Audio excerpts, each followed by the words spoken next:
Contrairement au début d'un certain nombre de discours où l'orateur dit « je vais être bref », je préfère vous prévenir tout de suite, je ne le serai pas.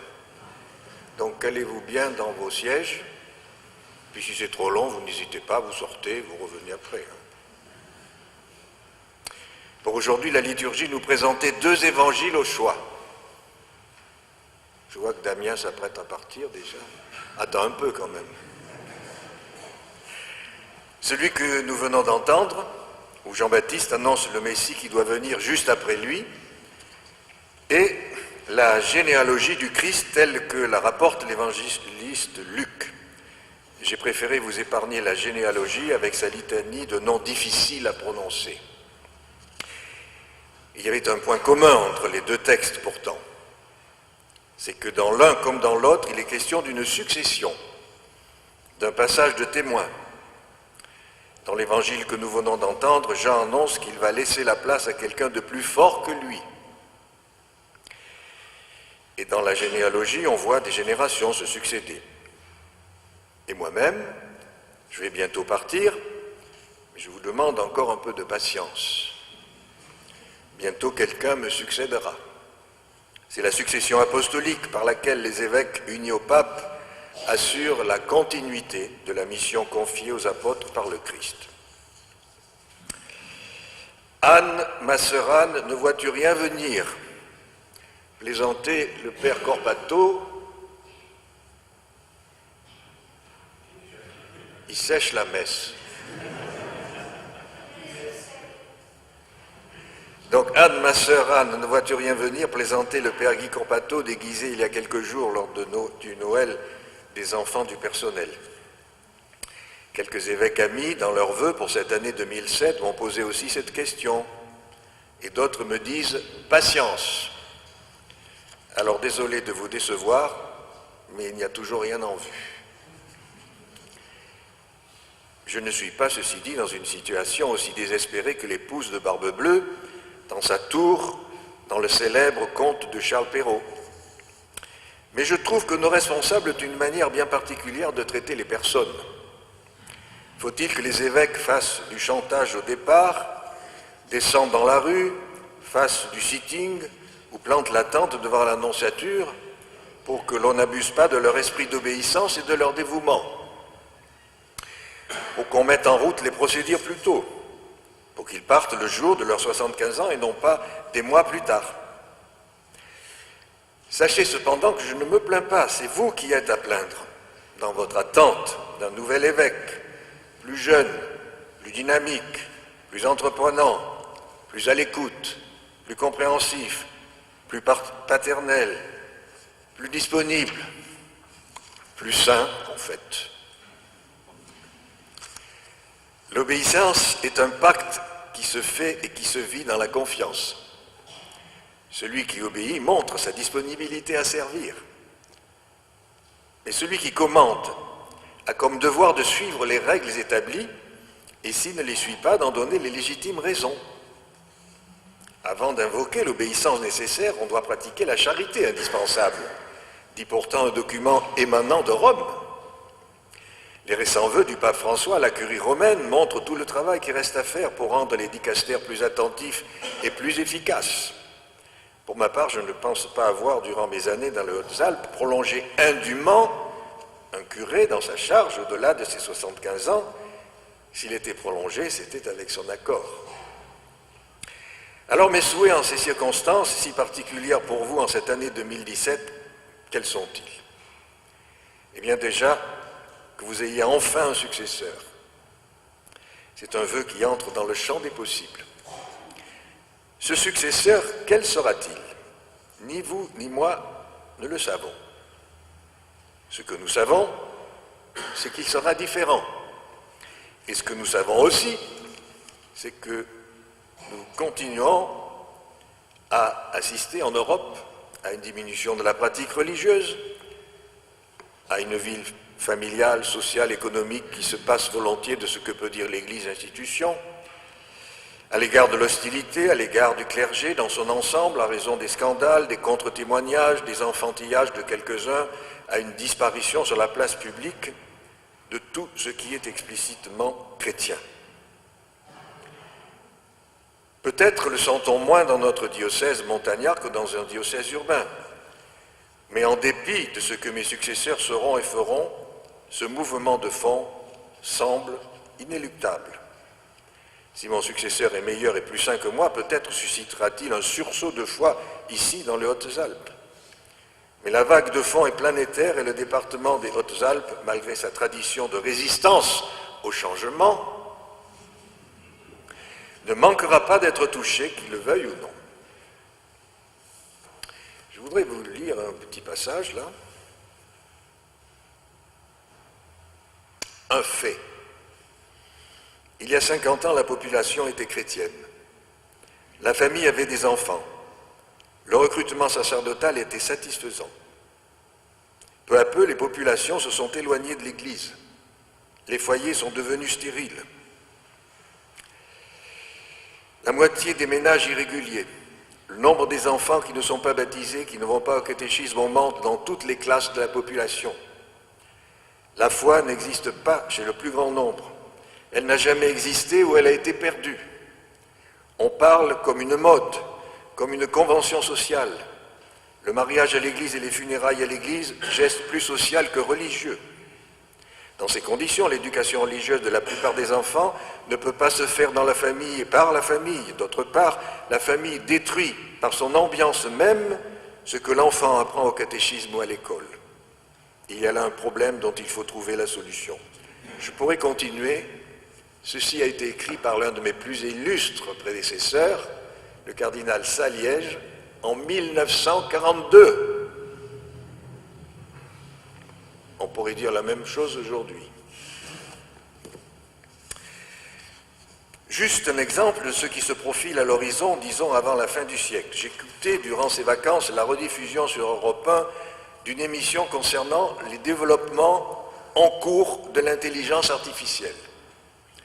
Laurent Alexandre, un spécialiste de ces questions, disait que l'objectif est d'arriver à des ordinateurs plus puissants que les cerveaux humains, de reculer toujours plus les limites de la mort, voire de tuer la mort. Et des chercheurs ont ainsi réussi récemment à faire rajeunir des souris. Donc, messieurs et mesdames, nous avons de l'espoir. Je dis messieurs d'abord parce que chacun sait que les dames vivent plus longtemps que les messieurs. En ce qui concerne l'intelligence artificielle, on est encore dans celle appelée faible, celle qui ne sait pas qu'elle existe. Mais on travaille à une intelligence artificielle dite forte, celle qui saurait qu'elle existe, comme nous savons que nous existons. Bref, d'une intelligence dotée d'une conscience de soi. Eh bien, la Silicon Valley, avec les 4 géants de l'informatique que sont Google, Apple, Facebook et Amazon, travaille déjà là-dessus. Alors, imaginez l'homme hybridé avec l'intelligence artificielle, imaginez un monde automatisé, c'est le monde qu'on nous prépare avec les pays transgressifs en matière génétique, prenant de l'avance sur ceux qui appliquent des moratoires avec le fossé s'élargissant entre les riches et les pauvres. Notre société, nos comportements, notre civilisation vont s'en trouver bouleversés, comme le disait ce Laurent Alexandre, dans 10 ou 20 ans. Les parents ne vont-ils pas devenir massivement eugénistes, affolés qu'ils vont être de voir que les enfants seront confrontés à des robots de 2e génération et à l'intelligence artificielle? Il est probable que les parents voudront augmenter les capacités intellectuelles de leurs enfants pour éviter que leurs enfants soient ridicules et marginalisés. Fin de citation. Alors, comment nous, chrétiens, nous préparons-nous à ce nouveau défi, sans compter tous les autres concernant le climat, le chômage et bien d'autres? En quoi faut-il accompagner cette révolution en cours? En quoi faut-il encadrer? En quoi lui résister? Comment profiter de ces technologies sans en être les esclaves? Nos politiques semblent ne pas prendre la mesure de ce qui est déjà en marche.